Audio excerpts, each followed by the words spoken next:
It's that time of the day, that time of the hour. Welcome back for another brand new episode of the Beyond Fishing podcast with the three most favorite co-hosts in the entire world. My boy Brett, my boy Brad, and myself, Eduardo. We're 2 for 2. And we're 2 for 2 in regards to having some awesome guests that we have lined up. Today's very special because we have another awesome guest. Yes. Coming from all the way from Vancouver. Washington. Vancouver, Washington. I thought it was Canada at first. That is a trip. I was like, whoa, okay. Everybody thinks it's Canada. Right? So today in La Casa, aka the studio, we have Serenity HAES. Round of applause, people. Woo! Let's go. So overall, drive wasn't too bad. You found, again, my apologies for giving you pretty much the wrong address, missing that one digit. Yeah, Okay. We were looking and I was like 19 and he's over there and he's like, I have no idea where we are. Did you for a second think you may have been set up? No. That's my fault. Sometimes, I apologize. Sometimes maps, like, it will take you and you'll like do like a DoorDash delivery and the address like isn't up yet because it's a new house. Right. I figured right. that was probably what happened, but Yeah. No, it was Just that one me missing being an digit. idiot. It happens. Sorry. It happens. But no, we're glad you made it here safe and sound. Yes. So here we are. So you have a very interesting story because I came across your social media. Well, your video came up on TikTok. And we definitely want to save the best kind of towards for the last. But before we get to that point, we just kind of want to get to know you as a person, of course, with you being a musician yourself. And, you know, first of all, definitely you have an amazing voice as well. You Thank can you. sing really well. Absolutely. So that's one thing I definitely want to tell you right off bat. Yep. But of course, who is Serenity? Let's start off with that. well, today she's very sleep deprived. So one interesting thing about my boyfriend is like sitting over there and Yeah, the boyfriend's right here. He's Yep. off camera, but he's here. He's in the background right here though, but he's here but, Overseeing. so overseeing. yesterday we adopted a 3-legged cat. Oh, And last night was our first night with him, and he kept us up all night. Oh. And we literally, like, in the morning, he was gone. We couldn't find him anywhere in our house. We thought we had lost him or my dog had eaten him. I don't know. We were like Oh, no. freaking out. When we finally found him, he somehow managed to get into like a space underneath the bed, under these like boxes or something. But yeah, so I got like no sleep last night, so I'm very tired. Oh So no. being that he was a 3-legged cat, at least it was limited as to where he could be. Like he didn't climb anywhere. Well, He's on the ground. no. You think that, but this man gets to where he wants. Like, Really? Yeah, no problem. Wow. He jumps from the like 4-foot high bed we have straight to my desk, which is like 2 feet like space to jump. This guy is fearless. So, Wow. but Hence the missing leg. Right, with 3 legs, but can still do a lot. I'm guessing Yeah. it's the front leg. yeah, it is a Yeah. front leg. His name is Toothless Okay. because Toothless has a missing wing and he's all black. Sweet. Oh, black cat. Okay. But yeah, so today I'm very tired, but normally, like, it's such a big question when you ask, like, who am I? Mhm. Are you asking who am I as a person or music? Because I feel like they're like two separate. Let's go into two separate lanes then. Let's start off with who you are as a person. I feel like who I am as a person, definitely value driven. Mhm. Like, even when we're talking about music, like my biggest thing would be to just follow like the values that I have. And before I went into music, I just started last year, so everything to me is like super new. Okay. And so up until I started last year, like I really was trying to build my character and figure out, you know, who am I? Like, what are my goals? What are my values? How do I treat people? What do I want for myself in life? What is important? And so I think, like, on just a personal level, like values are the most important thing for me, and just how I treat people and how I present myself. I want to be like a positive space. I definitely don't want to lean into the negative. So I've had to do a lot of like work on that and kind of that negative self-talk, breaking up those patterns and stuff throughout my life. So it's really surreal to see who I am as a person now versus even like 2 years ago or 3 years ago. I'm very proud of like where I'm at. Okay. On that level. Well, so working through some of that negative, that self-talk, like what were some of the things 2 years ago that you have overcome that now you're It's so interesting because I feel like a lot of people can relate to this. I feel like in our lives, everything is pushed as so competitively, I guess you could say. Like you go on TikTok and you're constantly like comparing yourself to this person or comparing yourself to this person. It was never a looks thing, and I think a lot of people really relate to on the looks. But when I think of it, it's like, what does my life look like? How successful am I? How happy am I? Because I'm seeing all these people and they're so happy and they have these amazing, you know, secure relationships on the outside, of course. Yeah. And so I'm sitting there and I'm like, how do I get to that? But in reality, like, you know, it's not really that attainable. Like people just kind of present themselves in a way that's like, this is the highlight of my life and the back scenes are really what's happening. But you're only seeing like the 10% that's like this amazing, you know, part of themselves. So I think the negative self-talk that I had to get through was just stop focusing on all the negatives. Like I was so negatively driven in life. Like I was constantly like, oh my God, you know, today sucked. Or I would, before I go to bed, I'm like, oh, this went wrong. Oh, this went wrong. Like it takes so much out of you to be in that space and you don't even realize it as it's happening until you're out of it. And then you're like, wow, what was I doing to myself? Like, that's awful. And, you know, of course there was some like physical things that were going on. Like, I'm like, oh, I'm not attractive, or things like careers wise where I'm like, I'm not successful enough yet. You know, I can't start music, for example. I would always tell myself, I only started a year ago because I told myself over and over that I'm not ready. I want it to be perfect. I can't, you know, put anything out until it's absolutely perfect. And so it really stunted like my growth in the career sense too. Yeah, it's like a perfection paralysis almost. Yeah, I mean, it wasn't even perfection. It was just I was focused on that. Like the negative was what I was living in, and I wasn't allowing myself to be in the positive. So very interesting. Great. Wow. So it seems like you definitely wanted to make sure everything's pretty much lined up in regards to your music before you really kind of wanted to spearhead and take it very seriously, right? That was a really big thing for me.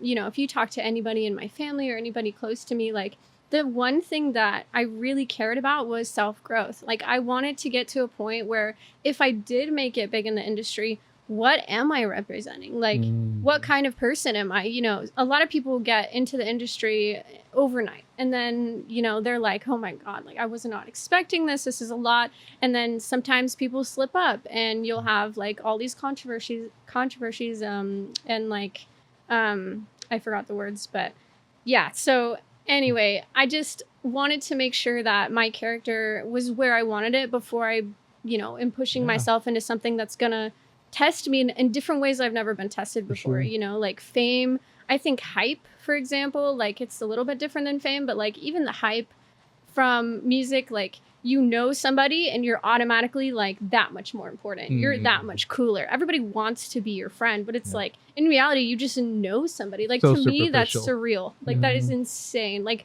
all these people, you know, on my social media with my music and stuff, I'll get like DMs and things, and people will be like, you're the most talented person I know. Let me treat you right. Let me, you know, take you on a date. I'm like, you know nothing about me. And you're like saying that they're like in love with me. And I'm just like, I don't understand that mentality. So I really, it's so weird to me. I can totally relate to that. I was on a reality show back in 2014, and it was, I mean, this reality show went worldwide. And so we would get people from all over the world talking to me and my wife, but it's weird. The girls were weird because they would DM you talking about, you know, hey, you don't, that your wife doesn't deserve you. She doesn't treat you right. And then like these people, and they would act like they knew me. You know, they would see everything on TV and they would think that they knew me inside and out. And it's like, you only know what those producers and directors put up there. You don't actually know me. So it was really weird. I had to get rid of a lot of my social media because I didn't want the fame, and I'm just very low key as a person. But what you're talking about, character, is crucial because, you know, on the show I was on, I saw a number of people that really did want that fame, and I could, you know, me seeing all these people person to person, I'm going superficial, and I could just see that, you know, these guys, they carried no values within them at all. They just wanted the fame, the notoriety, the attention, and of course the money. I mean, like, if we're all honest with ourselves, everybody would want that. You know, like you walk into the mall and people are chasing you down to get your autograph. Like that is a really cool experience. But I don't know. Like I think it just depends on what you value. Like what do you value in life? You know, if it's fame and fortune, which is usually comes hand in hand. I mean, I'm not going to fault anybody on that. You know, people are so different. And if that's your goal in life and you achieve it, as long as you're not harming somebody, I really don't see how it's bad. But it's also like you're adding in the element of influence. And I feel like that's where people get the line drawn with themselves, where they're like, no, you know, it's not bad, but it is because you're influencing. Like if we're going back to like the TikTok thing that we were talking about earlier, like you look at these comments and all these people are like, I want to be you. I'm so jealous of you. You know, this is so amazing for you, blah, blah. I wish I was you. I wish I could have been there, blah, blah, blah. Like if you get someone who's influential and doesn't really care about, like they're famous and they don't care about what their influence does to people, I mean, it can harm other people in that sense, but is it their responsibility? That's where it's like in that gray area because, you know, on one hand, we are all our own individual person. We can choose what we want to be. So if you want to be influenced by something or you are influenced by something, you know, I don't know. It's such a hard topic. I think it is a hard topic because you could take like an artist like Eminem when he came out, and there were so many people upset with the message that he was putting in his music, and he was very quick to say, hey, the parents are the ones that should be doing the job here. That's your job, not my job. My job is to entertain and make money. Whereas other people take a different approach and say, man, I know that influence, these younger people are influenced, and I'm going to take a little bit of responsibility on my own. So I think it does come down to an individual choice on where you want to be. Do you care about your influence? Yeah. It's not your job to care. You know, nobody's like, oh, a lot of people don't even choose to be famous. Like they just get famous. You know, Justin Bieber was singing on the sidewalk. He didn't choose to become a mega star at, what was it, 12, 13 years old? Like, you know, it wasn't his choice necessarily. Like, of course, any kid is going to want to go into the music industry, but it just matters if you care. And also if you're not a child too, because that's going to be, you know, a big toss up of like, oh, who's at fault there? Right. But yeah, like TikTok especially, I feel like is the one platform where you see that a lot. And there's also the other side where it's like cancel culture. You know, I think so many people talk about cancel culture, but when I get comments like that, where there was this one girl and she commented on the video that I posted, and she was like, "You're not pretty enough to be famous. Go back to go back to OF." And I was like, I've never been on OF. Just want to stay there. Never been on there. But yeah, when somebody says that, you know, a lot of people would like respond to that with, oh man, like I'm gonna go and, you know, I'm gonna give her my 2 cents or whatever. When I see that, I just feel sad because I'm like, whatever this person is going through, that's making them to feel like they need to leave a comment like that on somebody they don't know. Like that's just sad. And I feel like if more people saw it that way as, okay, first of all, they're probably a 14-year-old, you know, person or whatever, because all these people who are trolls, most of them are little kids who are like 12 to 14. I think that was like in the statistic that they pulled. I could be wrong, so don't quote me, but I'm pretty sure it's 12 to 16. Those are the primary audience members. Okay. Those, the people that use the app. And I know the app is 13, but I'm pretty sure it was like 12 to 16. Right. But anyway, like if we just responded to those people with like positive energy, I feel like they would have no reason to troll anymore. So I just like, I wish if somebody comments on your stuff, just say something nice to the person. Like there was one person and they were being mean. They were like, I remember what they said. They're like, oh yeah, right. You know, that was you. Okay. And I was like, I hope you have a better day. Because like clearly somebody's going through something. You know, why else would you comment that on some random person's video? But yeah, it just makes me sad. And I feel like more people should view it that way because that's what it is. Like we're all human beings and teenage life is hard. We all know that. Yep. In those moments, we are like at this pedestal with ourselves. And if one thing knocks us down, we're at the bottom no matter what. I think there's also this thing where they don't think they don't think you're gonna see it. You know, they're just Yeah. like being loud for the audience. That and is so, true, you know, yeah. if you don't even respond at all, you know, they're gonna be in this position where they're like, you know, they don't assume that you even read it. So, you know, Well, there's that too. You know, if you go into the field that I want to go into, music, that's just what your life is going to be. Right. And so, there's two options. There's three. You respond with negativity, you respond with positivity, you don't respond at all. And I mean, like, it's up to you on like what type of person you want to be. And that's part of the whole influential aspect to it. It's like, what are your values? Because like with my values, I'm like, I have never, ever commented something like that on anybody's video. Like, that is just horrible. And I couldn't imagine myself doing that for any reason. Like, there's just no reason I could think of to do that. So I don't know. I just think just respond with positivity and keep going, because that is what you're going to be getting 90% of the time in your career, especially if you have something like a scandal come up. You have to really get used to the fact that you are applying yourself to a job where you are being judged all day, every day. Yep. So make Yep. sure that your actions are representing your brand, and make sure that your actions are representing who you are, because that's ultimately what it's going to do. One comment can ruin your career. Like, it's insane. So Yeah. Especially in today's world, right? Like we're talking about just with social media, everybody has a voice, right? And Oh, it yeah. takes that one person to write something that could just catapult, and it's a domino effect at that point, right? But you're right. I mean, kind of adding on to what you were saying, it's like 95% of people are really going to rock with you, and there's going to be that 5% that are just going to be dislike, haters, whatever, right? And that's so fine. Yeah. Like, if you don't like my music, if you don't like me, that is fine. I'm totally okay with that. If 95% of the people are digging what I'm doing, I'm winning. So Yeah. it's Yeah. like, I have no animosity to anybody who dislikes what I'm doing at all. For sure. Okay. So okay, good conversation Like so it. far. Yeah, definitely. So, okay, moving into the music. So you said that it literally has been only 2 years since you've really kind of started taking this seriously, right?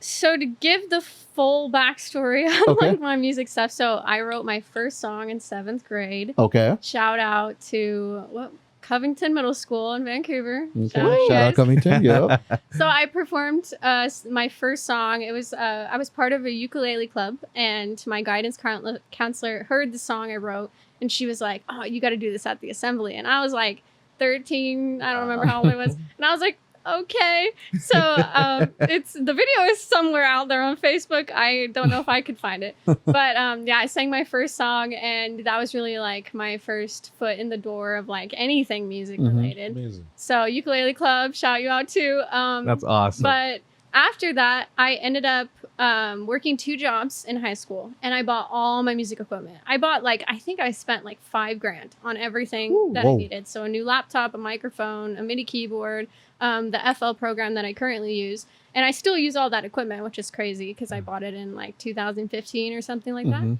So I bought all the equipment, and I didn't know how to use it. And one thing that people don't tell you about music is it's a lot to learn. Like Yes. the programs themselves that you like need to be able to make the music, it's a lot to learn. And so you kind of have to start with square one. And at the time we didn't have Discord. I'll talk a little bit about Discord and how that's changed For sure. a lot of things for me. But so I went to YouTube and I was looking up, I forgot the guy's name, but he's like really big on the FL tutorials. Somebody who could probably find them. But I went and watched their tutorials, and that was where it ended. And I never really did anything with that. I did like 1 or 2 songs on SoundCloud during the last 4 or 5 years of my life, but I just never really took it seriously. However, for some odd reason, I was convinced that music was for me. I was like, I'm going to do music. And then I didn't do any music. And then I was like, no, I'm going to be famous one day. And I did absolutely nothing. And so that was like so crazy to me looking back now, where I'm like, I had this whole idea that I was going to make it, but I wasn't doing anything about that. So up until last year, I was kind of, like I said, I was going through a lot in life, like a lot of personal things, relationships. I did what's called EMDR. It's a specific trauma therapy. So I was doing that for a year. And after I was done with the EMDR, that's when I kind of, once I started the EMDR, that's where I started doing the music. So I just spent like 5 years to kind of live life, I guess. I was living in a college town. It was really fun at the time. And then in March of last year was when I first started And I don't know what clicked in me, but I was like, I'm ready. One day I was like, I'm ready to do this. So I got my equipment out. I, started to look up YouTube beats and try to like sing along to those and do my program. And then Discord came into play. So I've always been like a big gamer, but I didn't know that there were servers like for music. I don't know if you guys know that. I didn't know that either. No. Yeah, tons of music production servers. Wow. So I joined like 10 music production servers, and I would just go in the calls and I would just watch people because I was like, I didn't know what I was doing still. Like at, 23 years old, I was like, I'm just here to like, learn or whatever. And then I ended up meeting a bunch of different people, amazing people on there. You get your trolls here and there, but most of them were really nice people. And a lot of them helped me. A lot of them like heard my voice and they were like, oh, we should like do a song. So I ended up creating an album in like 4 months. It was like super fast. Yeah. I work really fast, but I think the album, now that I look back on it, the more experience you get, the more you look back at your old stuff and you're like, oh man, that was only a year ago. So I'm like looking back as if it's like 10 years ago. No, it was just a year ago. But I'm listening to the vocals and I'm like thinking about all the things I could have done differently. Yeah. Oh man, I wish I would have re-recorded that line. I wish I would have gone in and used a different type of mix on this. But it's hard when you don't know the language. It's hard when you don't know the programs. And when you're working with producers who do know what they're doing, you're kind of like at a loss for what you're wanting because you don't even know. So yeah, I created that first album, and then that was really where I decided I was like, this is gonna be my career. I was like, this is what I'm gonna do, and I'm gonna commit to it. So you were talking about, say that it was a 4-letter thing on the trauma. EMDR. EMDR. So that's, again, what is that? That is a. So it's, I can't remember. Eye movement desensitization. I don't know. I don't really remember what it stands for. But EMDR is a very specific type of trauma therapy. So to kind of give the gist of it, there's different ways you can do it. But for example, your therapist would like hold up their hand and then they would like move it back and forth. And you watch the hand move back and forth and you talk about your trauma. And apparently, so it was this one lady, she was walking through a park and she saw squirrels and they were running back and forth. She was thinking about a traumatic event. She saw the squirrels and for some reason she was like, that wasn't actually that bad as normal. So they developed what's called EMDR through that technique from her and her research, where if you move your eyes side to side or have what's called bilateral stimulation, you could do like tapping, you can do like, there's sounds you can play, but as long as something is being thrown at you bilaterally, apparently your trauma is less triggering or less intense. Interesting. Yeah. Super interesting. So basically what you do, so normally with regular therapy, when things get too hard, you stop. EMDR is like, no, like we're going to keep going. So essentially, you just talk through your traumatic event, you visualize it, and then once you're done like going through that, you start to insert positive connotations, you start to help your brain process things, and you get to close that door and then you move on to the next. So it's each traumatic event one by one. Usually it comes with like a year to 2 years. I think it varies on different people. But if you're going to do EMDR, just make sure you don't stop in the middle for all those people out there if they're interested. My therapist quit on me halfway through ours, and it left me in a really, really difficult state. Wow. So you have to be really careful. Make sure your therapist knows what they're doing, and just, be careful. EMDR is super intense as well, so you have to be in a good space. Like, they will not accept you to do it unless you're in a good headspace. Okay, so it sort of stands for eye movement desensitization, desensitization and reprocessing. So that's what EMDR stands for. I have never heard of that. I've never heard of that. Interesting. Yeah, it's a very specific trauma therapy, and it's not as common. I think it's newer. Like, it's a newer technique. So I don't really know how many people have used it, but apparently it has really good success rates. And I think if my therapist didn't quit like halfway through, I'm not sure if she quit. I just know that I can't see her anymore. That's what they told me. But I think as long as you go through the whole process, it can be like life-changing for a lot of people. Yeah. That's so interesting. I wanted to kind of preface with that, but a lot of artists, a lot of people in the entertainment industry come from backgrounds of trauma. Mm-hmm. And I also was in music too, and I also come from a background of trauma as well. So that's where I was always, I'd read Rolling Stone and about different artists. But do you feel like your music is sort of your outlet to help with that, or is it completely unrelated, or where does your music fit with all that? Yes and no. I feel like emotionally, it's definitely my outlet. Like if I'm sad, I'm going to write a sad song. So a lot of my songs are like breakup songs, for example. Like, you go through a breakup and you're like feeling all these things. Some songs, sometimes will be like related to traumatic events, but I don't necessarily write about my trauma. Like I know a lot of artists, especially rap artists, they'll like go and tell everybody like what they've experienced through their songs. Like I don't think I would ever do that. Not because I don't want to, but I don't know. Part of my songwriting style, I just don't think I would. Yeah, but it's like an outlet. I mean, it's yeah, like an emotional outlet. Yeah. Oh, okay. I'm sorry, I misunderstood. Yeah, definitely emotional outlet for sure. Yeah. Yeah, I mean, Amy Winehouse, right? She went through a lot of stuff. She was dealing with stuff while she was in the industry, and it was just so much talent there, and then gone. Yeah. Just like that. That is so sad. There are lots of artists like that. Yep. Rest in peace, XXX. We had Lil Peep. Yep. Recently, who were the rappers that passed away? Like Mac Miller. Mac Miller. Oh, yeah. There were two other guys. They were really big. Oh, I can't remember. Well, there was a Takeoff, right? Well, yeah. It was an Offset.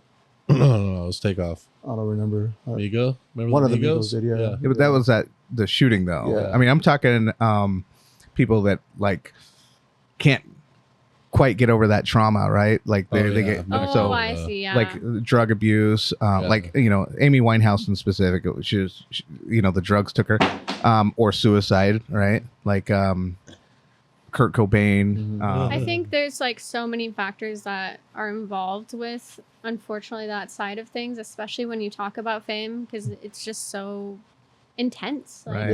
Yeah. you can't prepare for it. You really can't. Like to have people swarming you at Walmart, like you can't prepare for that. Like you're gonna find out how it affects you when it happens, and there's nothing else you can do about it. I think it is so important though, like on the preface of mental health, especially as artists, use your music as an outlet, but make sure you're taking care of yourself. Like, it's one thing to talk about what you've gone through, but if you're really struggling and using other outlets that aren't healthy for you, like that's, it's so detrimental to yourself. So I just really hope that people get help if they need it. And yeah, it just makes me really sad to think about all the people that struggle. So do you practice like meditation, or what are some of the things that you do to keep your mental health in a healthy state? One thing that is so powerful that like people just don't talk about is interrupting your thought process. So when you're depressed, for example, you have a thought process loop. We all have a thought process loop that we're living in, right? And that affects all of our decisions. It affects our mood, our interests, even. When I catch myself thinking a negative thought, for example, I literally stop myself in my head and I'm like, what happened that was good today? And I'm trying, like, even now, even as I'm, 24 and done like a lot of that trauma work, I still am working on that negative process. So once I start thinking of something negative, whether it be, oh, I don't look good today, I feel fat today or something like that, I immediately am like, I'm beautiful. And you have to insert those things. And it sounds so stupid, but that is what is going on in your brain. You're on that loop, and that's why it keeps going further and further and further down. Yeah. And that's when I think for myself, like I was getting really depressed because, like I said, I was only focusing on the negative. Yeah. So now another thing I do is every night before I go to sleep, I just think to myself, let's list all the good things that I did today. And me and my boyfriend, we sometimes we'll do it together, and I'll be like, okay, what happened? That is, Yeah, that's awesome. That's awesome. Yeah. Props That's to him cool. for supporting you with that. That's good. dope. Yeah. Yeah. Like I want to rave about this man so much. Like we just started dating like not even that long ago, but we met back in December, and like he is the most stable relationship I've ever been in. And let me tell you, one thing they don't warn you about after you've lived a whole life of trauma, especially in my romantic relationships, is how boring you feel when you're in a healthy one. Like, that is so Totally. interesting. Yeah, you really, like, people just don't understand. And I think a lot of people are like, I don't like them. I don't even have a spark with them. No, you're probably just so used to being manipulated and whatever else in your relationship. Chaos. Yes. So you go into something that's healthy and you feel bored. Yes. And for a while I was like, is he boring? And then I had a realization of I felt boring because we didn't have constant trauma to talk about. We didn't have constant things to, I didn't need to like be supporting him emotionally all the time. I'm used to all my partners, like, I would therapize them. I would be like, oh, you need emotional support. Like, I'll give you 110% of all my energy just to help with that. And so, like, to break out of the, I am not boring. This isn't boring. This is normal. Yes. I'm so glad you said that, because that is, I think we've talked to a number of guests about, kind of different types of trauma, and that has never come up. And that's something I experienced as well. So that's right on. That's a shout out to the boyfriend. little shout out to the boyfriend. epiphany there. Oh, I love that, man. Yeah, no, and I have never been treated so well, and I've never been had someone reciprocate the amount I give back. It was almost like, this is too much. Like, I remember the beginning, like when we started talking romantically, I was like, this is too much. Like, I'm overwhelmed. And then after time went by, I was like, I wasn't overwhelmed. I just never had experienced reciprocated love before, which sounds so sad. But trust me, I'm in such a good place. So it is. So that's good. So how he's here too. So we'll get a facial reaction out of him. But when you get, people sliding into your DMs about, your music, how does he respond to the fanboys? Okay, so before we started dating, we had that conversation. That was an actual, before I even posted, like, I think I had my one album out and I had like 200 monthly listeners, and so I still am not that big in my opinion, but he and I sat down for our first date, and I told him, I laid it out. I said, I want to do music. I want to tell you what that might come into play with. And one of the things I did was I told him, I don't want to post you. I don't want to post you. I don't want to post my family. And that was something that I really struggled with, on how much do I want to share? Because first of all, if you are in the spotlight, you don't owe anybody anything. So don't give people your personal life. Like, they do not need to know who you're dating, first of all. Like, for example, they don't need to know who your family is. Like, you don't have to talk about it. That is totally up to you. Yep. And it's also like, it's not me who could be affected. It's him. It's my family. So that was the conversation we had. And I was like, it's not because I want to hide you. It's just, I just don't want people involved in my life in that way. So that was a conversation we had. And then another one was, what do you want to do when we get DMs? Because it's a we thing. Yeah.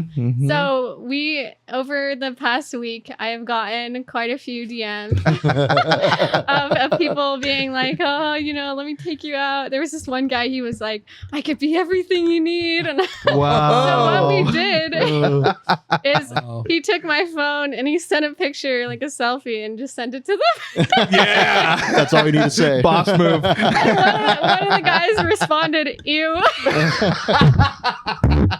It's funny. So yeah, that's how we've kind of navigated that.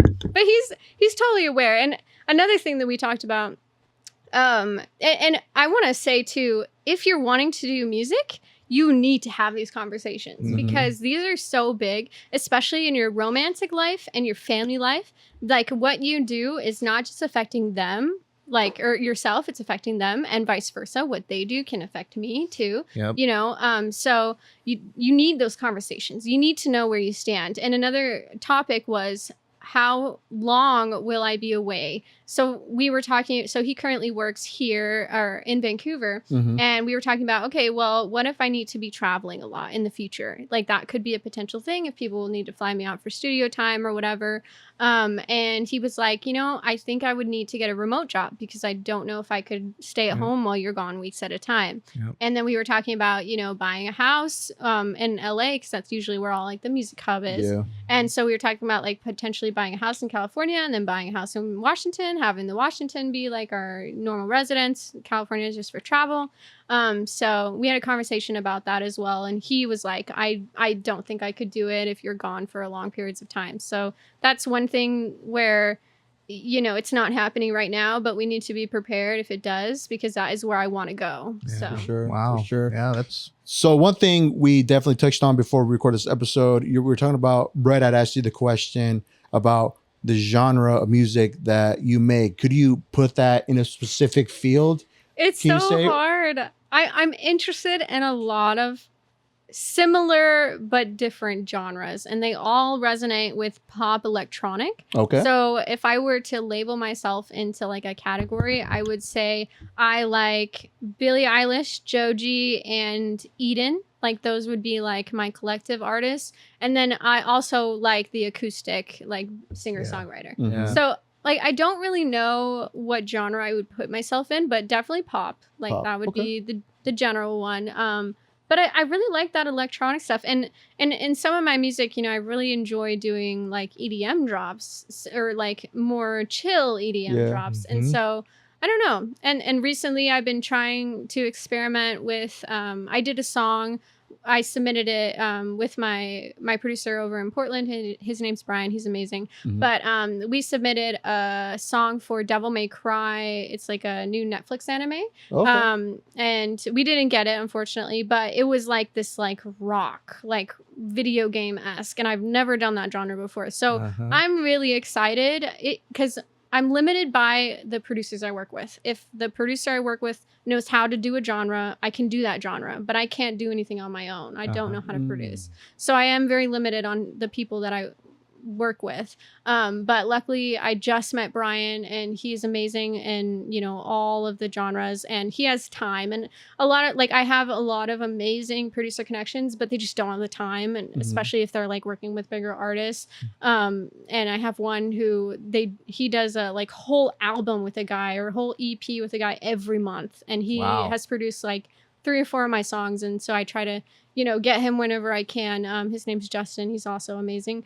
But yeah, so it just depends on who I'm working with, but I'm trying to branch out. So I don't really know yet. I don't Yeah. really have Okay. an identity. I just know I'm pop. Okay. I That's yeah. And when I listened to it, it was just very smooth. I loved how it was so easy to listen to, and you know, you were talking about what the whatever you were saying, smooth as well, right? Yeah, like that soft, breathy vocal. That's Yeah. why I say Billie Eilish the most, because that's the most I get compared to. I get Alina Perez and Billie Eilish. Those are the main 2 that I get compared with. And I think it's just that soft, breathy vocal. But I like to do simplistic more in like style of mixes on my voice. Like I don't really like it if I'm using like a crap load of effects. And I think that's why maybe it sounds like smoother, because it's very simple on the mix side. You also said that you tend to focus a lot on breakup songs, and I have a whole list of breakup songs. There's a playlist I have, and I don't know why. I just love, and you know, I'm completely stable. I've been married for 10 years and happier than ever, but I just love breakup songs, and I don't know why. Maybe it's because you like to feel sad.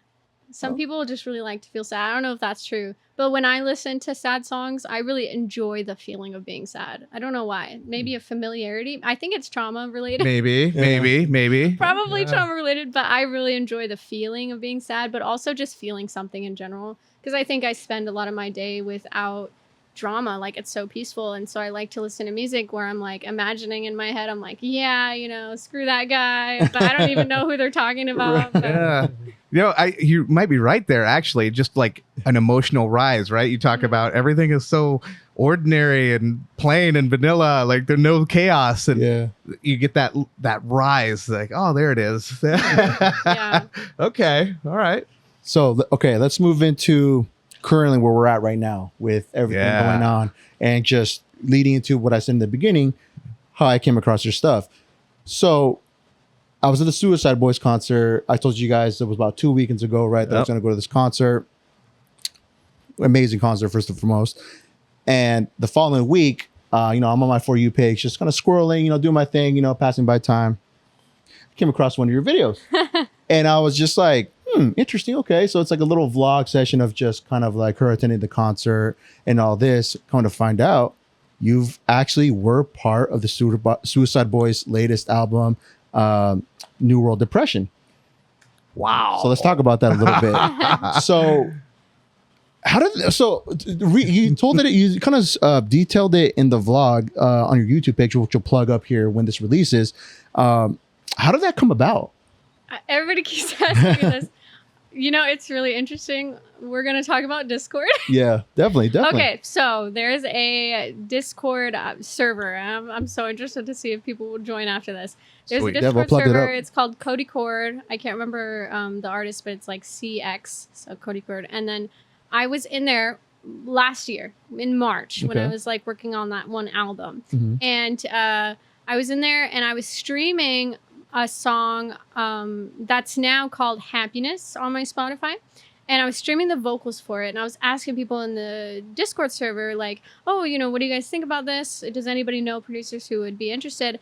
And there's a producer in there called Dinox. And if you guys don't know who Dinox is, he has helped them with production.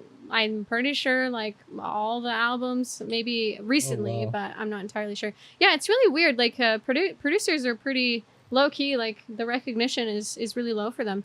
But yeah, his name's Dinox and he is so talented. And he saw the vocals through my stream and was like, hey, I want to like do a song to this. And I was like, who are you? I was like, are you going to steal my stuff? Yeah. Because I didn't know who Copyright he was. infringement. Yeah. So I didn't know who he was. Yeah. And so he was like, no, you don't know who I am. And I was like, yeah, I don't. And so he showed me his page and he's like, I've worked with these and these people. And I'm like, oh, wow, like you're like a big deal. And all the people in the chat are like, you have no idea who this guy is. He can make you big. And I was like, okay. So me and him made the song Happiness together. And sadly, like the song is amazing on my Spotify, but we couldn't get it mastered because the project broke and we couldn't get it back. So the version that's out there is not currently mastered, but it is so good. This guy's sound design, insane. Okay. So talented. But yeah, he messages me like a couple months after and he's like, hey, do you want to do some samples for Suicide Boys? And I had never heard of them before, which a lot of people got mad at me. I'm so sorry. They're coming after you. I didn't listen to the underground stuff. Yeah. I was very pop scene, So he sends me their stuff and I was like, oh, okay, yeah, like this isn't my style, but I can try. So we get into a call with another producer. I'm so sorry to the producer. I forgot your name. But we did some samples and we did 3 samples. One of them he sent over to the boys and they were like, amazing, we want more. And so we sent in a couple more and they were like, okay, perfect. And I thought it would be Kill Yourself 5. That's what I was told. Yeah. So, but of course, music industry, you never know. Like night before, they'll be like, "Hey, we're releasing this." Like, you never know. Yeah. So, I thought it was gonna be Kill Yourself 5. I thought I had secured, the placement, and they even went on their live and they posted the snippet. But it wasn't the snippet that's in Rose in the Vase. It's actually a different one. So Yeah. a lot of people are asking me, "Oh, when's this one coming out?" I'm like, I don't know. I'm not sure if it's going to come out. It's a really cool little snippet. I think there's no name to it, so I don't know how you'd like find it. Yeah. But so that one happened, and I didn't hear any news about it. So 6 months goes by, and all of a sudden, Dinox texts me, "Hey, our song's coming out tomorrow," and I was like, oh, okay. and during those 6 months, I had sent like 10 other samples in, but I didn't hear anything back from him, so I didn't know if anything got placed. So I was thinking, oh, it's a snippet that I thought from their live. It's finally getting released. It's going to be Kill Yourself 5. It's going to be amazing. But in reality, it was Time Will Tell. So the sample that they used, I had no idea they were going to use it. But when I sent it into him, I actually loved it so much. I was like, I'm going to make this a song. So I made it a whole song, and then the night before he was like, hey, we're releasing this song, and then I heard Rose in the Vase and I was like, oh shoot, I just made an entire song to this. I had no idea they were going to use it. So I was really worried about the copyright thing, which didn't end up being a big deal. Like they were amazing with the contract, super understanding. So I still got to release Time Will Tell, but yeah, that's kind of how Rose in the Vase happened. And I've been sending in more samples, and the night of the concert, Scrim was texting me and he was like, yeah, just keep like sending in more. So hopefully there's another placement in the future. But Wow. Awesome. Yeah. So Amazing. so I'm just very curious to know just like generally how you felt in that moment when, because that song when that came out, because they were previewing the new album, they were giving like tracks here and there for the new album. I heard the song, phenomenal. It's probably one of my favorite songs from the album.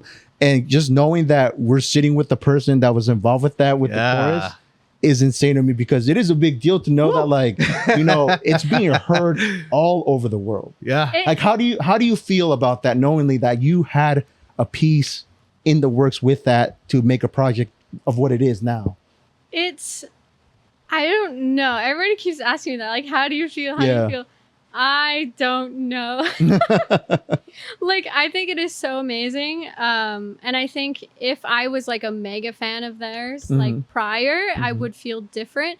But I think like right now, so when I first heard the song, I was ecstatic because I love the style it was. Because they don't really do that slow, like emotional side to themselves usually. Like more of their songs are hard and, you know, they, like bass punch and stuff.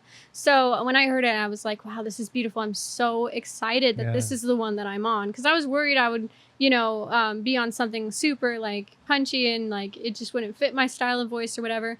So that part is just so cool to me, and their creativity on it, like to the part where they're like singing their chorus on top of like the little hook that I'm singing is just so beautiful. I love that. But I think like as in a general sense, I don't really, I don't know. I don't really get excited about like the hype of it all. I think it is so cool, but to me it's like, okay, what's next? Like, what's my next stepping stone? I'm so like, I appreciate being on that project so much, and it is so cool to see a whole stadium of people like singing along with it. But I'm just like, okay, let's like keep going, let's get that traction and continue with it. So I don't know, to me it was like, this is my first one, but it won't be my last. So like that excitement wasn't as big as it probably should have been, because I'm just like, I have a vision for myself and I know I'm going to get there if I keep doing what I'm doing. So I'm just so excited about that aspect of it. Okay. So, no, go ahead. No, you were saying, no, go for it. Well, I was just going to say that sort of goes into that video that, oh yeah, which we'll definitely want to pull up and just kind of see the reaction you got, because you went to the concert right in Portland, right? And but let me get your opinion on that first. What did you think about the show when you saw it? Because you said that you weren't really familiar with them and their music up until that point. But what did you think about their show? On the opener side or just Suicide Boys? I mean, we can talk about the whole show. We can talk about both. Yeah, well, I kind of touched on it with my little like vlog thing that I did. So we saw Shakewell, which I missed part of his set, but he really like got the energy going. And then there was Ecstasy next, and I really love them. I've never heard about them, never heard about any of these people. And then it was Puya and Harper. I think Puya and Harper were my favorite because they just brought so much energy. Yeah. The lights for Puya were intense. I don't know if you saw my video, but it was bad. Yeah. Like I had to close my eyes. Somebody in the crowd actually like looked like they had fallen over or something. Maybe like an epileptic attack. I'm not entirely sure. But it looked like somebody was sick on the crowd below us because we were right above the pit. Wow. Yeah, so it was really intense. So just beware if you go to the show. The Puya set, the lights are intense. Definitely make sure you're bringing something to cover your eyes. I used our little album cover that we brought. But Harper was just amazing. Like I am a fan of that guy now. Like I didn't know who he was, but Harper was so cool. And then the concert for Suicide Boys, the visuals. I asked somebody who did those, and I followed him on Instagram. Shout out to the artist. I don't remember his name. So cool. Fit so well with the show. And then on top of that, like the energy that they brought, like just amazing. Like such good performers, you know, constant energy. Each song they were playing for like over an hour. I think their set list is. And the speech afterward, amazing. Man, like, see, this is what I'm talking about when we talk about character in the music industry. These guys have been through the bottom and gone up in the spotlight. You've seen it happen. And it's just so cool that after their show, they spent like 20 minutes. You know, Scrim had like a 20-minute speech on sobriety and get help and mental health and everything. And he was like, you know, this is the one thing, if I touch one person today, everything was worth it. And I think that mindset is just exactly where I want to be as well. Beautiful. Yeah, it's definitely like you're going to what you were saying about his speech. very powerful and very meaningful, and talk about just being authentic, as like just being so humble about everything, and thanking the people that saying, if it weren't for you guys, we would not be here today. Yeah. And it's deep because in their songs you hear everything. Like they're pouring everything out there, pretty much just for people that are going through the toughest of the toughest times, that there's still hope. The light at the end of the tunnel is just right there. You know, you can make it. If we made it, you guys can. Yeah. And it was amazing. It was amazing when he left off with that. But yes, overall, I enjoyed the show as well. I caught the Seattle show here myself, and but we want to play a clip here just to get that your moment and your reaction of of how you felt, your initial thought at that moment, and just your thoughts overall. The shout out. The shout out. Okay, because yes. the shout out I felt different than when the song came out. So Okay. Okay. So we're gonna play this up. We're gonna plug this up here on our YouTube channel as well, and we're gonna play this clip just to kind of like get that reminisce and just take it back to that day. Yeah. Right? So yeah, let's do this. A trip down memory lane. Exactly. So okay, here we go. Special guest in the house tonight. I want to give a shout out to Serenity.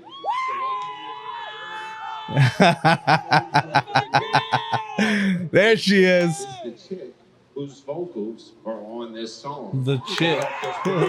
That is wild. Gosh, that is wild. So cool. Wow. That's a big stadium Yeah, too. huge. What show is that? Is that Portland? Oh, okay. That is awesome. That is awesome.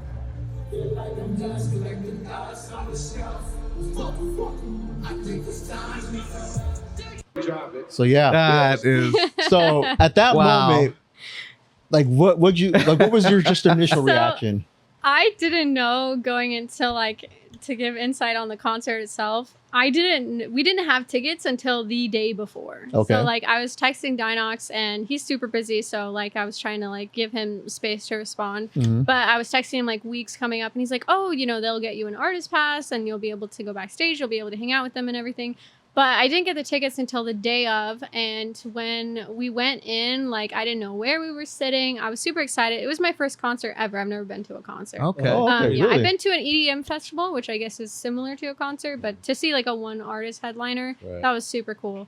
So we didn't know where we were sitting, and when we got to our seats, I was actually asking a couple people, how much were your tickets? Because I was really like, how much were these tickets? Because we were like, it was the best seat of the house. I want to preface, so in the video, there were so many comments of people, why didn't you get put in the pit? Why didn't you get better seats? They were amazing seats. I didn't want to go in the pit. Yeah. Some of my friends went down to the pit. And Yeah. some of It gets them crazy. had so much fun.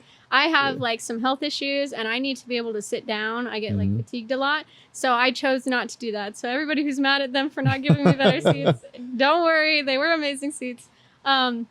So when I didn't know what they were going to do. And some people even asked me before the show, what if they bring you on stage? I was like, Woo. I really hope they don't do that because I don't know how I would like react Yeah. or whatever.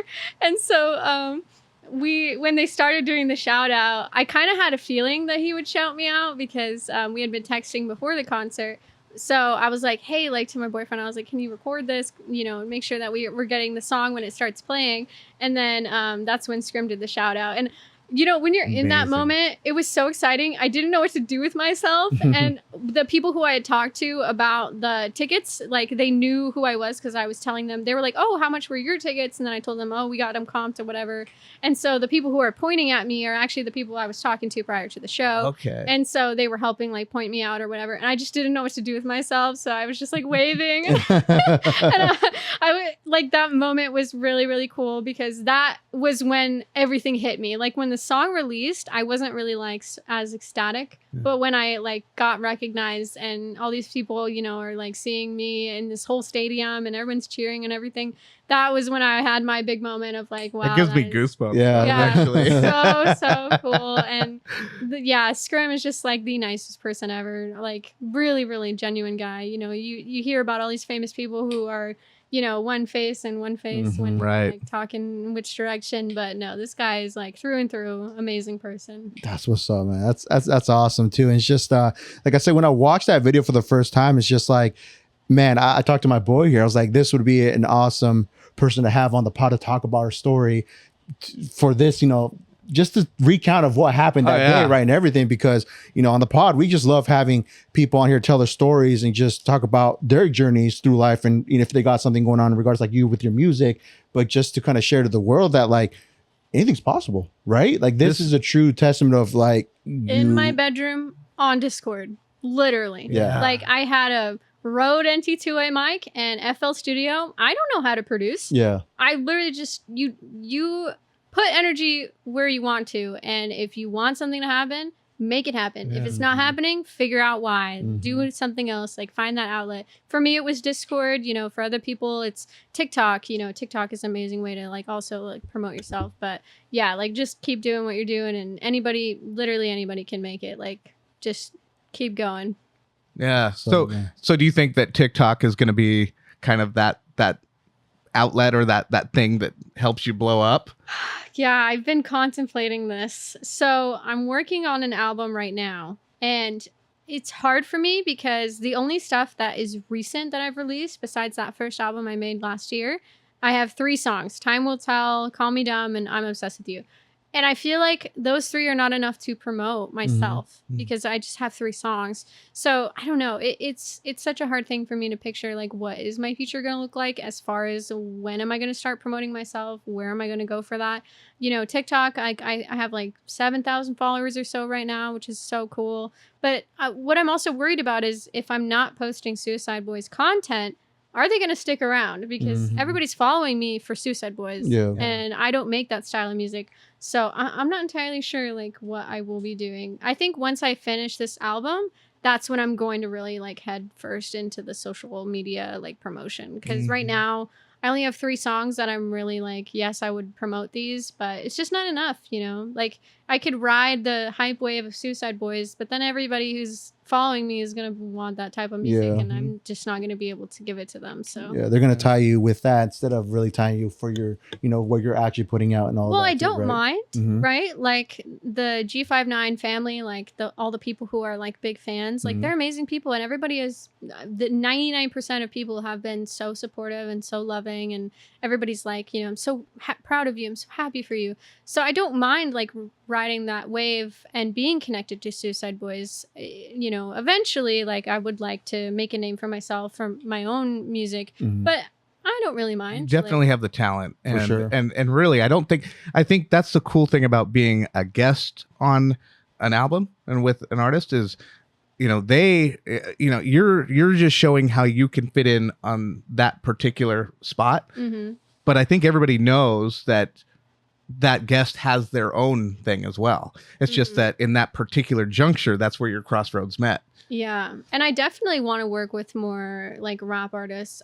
Are they rap, Suicide Boys? I would say they're rap, but I think they're more like a hybrid, just kind of from what I see them as, because they definitely do bring something different to the table. It's not just like for me, I don't really compare them to everything else in regards to like what we're hearing now. They're just kind of their own, in a sense, like their own little genre. I mean, which is I like. It's just different. It's not the same like what you hear nowadays. So yeah. Yeah, I would definitely want to work with more like bigger artists that are rappers, like doing hooks for people. I think hooks are so fun. So I wouldn't mind at all. But I mean, like being my own independent artist, like the main thing is like, how am I surviving with my financial stability? And then after that, I can think of whatever I want. So financial stability is number 1 because I need to be able to live. And then on top of that, now I can think about my dreams and aspirations. For sure. For sure. So let's speak this into existence.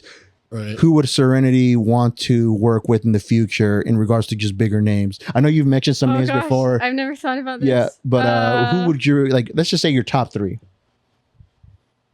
or top 5 for hooks. Yeah, or just working with them in general. Yeah. Oh, working with them in general. Yeah. Joji would be so sick. Keshi, Khaled, Travis Scott, like hooks for Travis Scott would be cool. Any rapper that's big name right now. I just want to do hooks. I love Drizzy. hooks. Yeah. That's what's up. Okay. Oh, Yeah, well, the interesting thing is a lot of, the more memorable songs in my lifetime are always the most memorable thing about it is the chorus. Yeah. Yeah. And so like the one that and I know Diddy's obviously he's doing his thing right now, but Yikes. but that song that he had where I think her name was Chrisette Michelle, she said, "I'm coming home. I'm coming. Oh, yeah. home. Yeah. That's like what everyone remembers when they hear, when Yep. they think of Yeah. that song. So And that's why I love hooks, because Yeah. it's just you're doing a 30-second snippet, and Yeah. it's the biggest. It literally part of is. the song. It hooks you up. Yeah, Yeah. exactly. Hence And the name. I do want to say something that is so cool that nobody knows. I haven't talked about this yet. Okay. So when I got paid for the Suicide Boys contract, so I'm dealing with some health issues, Mhm. and I am on, an income restriction, and so I can't make more than a certain amount. And I worked with Suicide Boys and I think it was Dinox's lawyer or company or something similar, and they were actually able to do it in installments instead of an all at once. So they worked with Cool. me That's good. financially as Wow. well. Like, and when I told Dinox what was going on with me health wise, he was like, "Can I tell Scrim, like, he's gonna really care about this?" And so that part of it was really cool too. That's That amazing. That's awesome. nobody that they're really here. thinks about with money stuff. For sure. No, so they that's spread it out for a good amount of time then. Yeah. So that way, okay, you get paid for. Yeah, I kept the rights to my hooks, so I definitely took a lower deal, but I think like overall it was a good deal. Nice. okay. And also, just in the terms of that, is staying independent one of the things you really, that you really want to stay in that lane of being independent yourself, or That's what I thought about. Okay. I think about it a lot is like label stuff. Yeah. So Brian, the producer that I am working with, he was like, "Hey, like I gave your information to an A&R rep the other day. Like, hope you don't mind." That is so cool, but it's like, I don't know, labels you have to be so careful with. Yeah. Like they could either really screw you over or they could help, navigate your career for you. I think personally, I'd rather stay independent just Mhm. because like when you're staying independent, you can pick and choose. You're not being forced to do any projects. And I think with Right. labels, you can really get tossed around on what they want you to do. And I like the idea that I am able to choose who I want to work with when I want to work with them, because like with my health being so drastically different every single day, if I get signed to a label, they book me studio time and I'm not able to come in, Mhm. like I wouldn't want that to be, a hard part about it. And I think labels also take a crazy amount of your income as well. Like Yeah. Suicide Mhm. Boys, they made a name for themselves being independent. Yeah. Yep. And They they have have. their G59 records, and something like that, like I would be open to like G59 records, but like other than that, I don't know if I'd be interested in a big label. Just depends on the deal though. for sure. Yeah, definitely. Yeah, like you said, just work at your own pace and work whenever you want, right? Like you're not on a time crunch where you have to put certain amount of songs or an album out or whatever. You can do it at your own pace, like you said. Yeah, right? but I mean, it can be really valuable because you get a lot of connections. Mhm. Yeah. But these days, honestly, with TikTok, look at what is that? Jake, for example, is a huge artist. He did that one song, "I'll See You Shine." I don't remember what it's called. There's also Lizzie McAlpine, or I think that's her name. She did Ceilings with that Ceilings trend. Like all these big artists now got famous overnight, like Mhm. It's from amazing. TikTok. No record label or anything. You don't need one in these days. Yeah, Yeah. definitely. But yeah. to get those connections, sometimes you do. So. It does help, right? Yeah, Yeah. definitely. Yeah. And that is a big play when we're talking about TikTok, right? It just takes that one certain part of the song or a song in general where everybody's reposting it, everybody's adding it to their videos, and before you know it, it just takes over like wildfire at that point. Mhm. And you're right, it could be an overnight success story to where all of a sudden, boom, you're known all over the world now, and Yeah. it just takes that one chance right there. So yeah, it's crazy where we are with just social media, right? The positive thing about that is where it could definitely bring in a lot of eyes and a lot of ears to whatever it is that you're putting out, right? Mhm. You don't Yeah. even really have to have real talent either. Right, yeah. like the Hawk Tua girl. Oh yeah, that one. Yeah. Too, yeah. She has like 2 million followers. That's Nobody crazy. even knew who Making she was. crazy money So- for like appearances Yeah. and all that. Yeah. So you have an album coming out. You're working on an album right now. Yes. And it says it's coming soon. Oh, I don't know. You don't know? Well, I work really fast, but I'm dependent on producers. Okay. So for example, me and my producer Brian, we have 2 songs right now that I just sent in 2 days ago at the same time. So Mhm. it just depends on the production at this point because I work really fast. I can get vocals done within a day for an entire song. So just depends. I'm hoping probably December.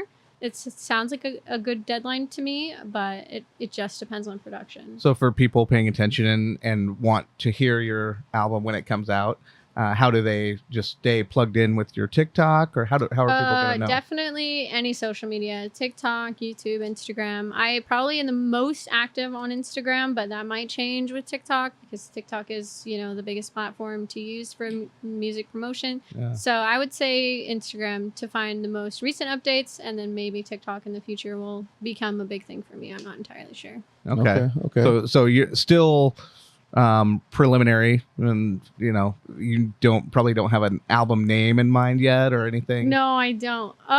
Yeah, I've thought about it, but not yet. Okay. Yeah, I need to finalize all the songs, and then I'll look at them and be like, what does this represent all together? Yeah. So what would you say, Awesome. just speaking about this album, what would you say is the one of the main influences behind it? Exploring genres. I don't know Okay. if that's like an influence, but I really am exploring genres at this point. I'm so new. I don't know what I'm doing, and I'm having fun learning all these new different genres and techniques and sounds. And with each producer has a different sound design. So it's been so cool to just work with all these different types of producers.